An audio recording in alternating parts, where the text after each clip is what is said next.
So, katatapos nating mag skincare, so, share ko sa inyo yung isa pang ginagamit ko, yung isang routine ko bago ako natutulog. So, naglalagay ako ng vitamin, yan, eye cream. Ang ganda niya kasi yan, napaka-easy niyang, napaka-dali niyang gamitin. So, open natin siya, tapos press lang natin to, tapos merong lalabas na cream dito.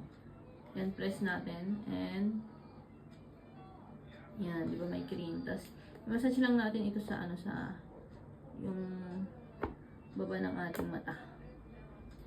Yan, ganyan lang para kasi grabe na yung natin, yung eye bag natin.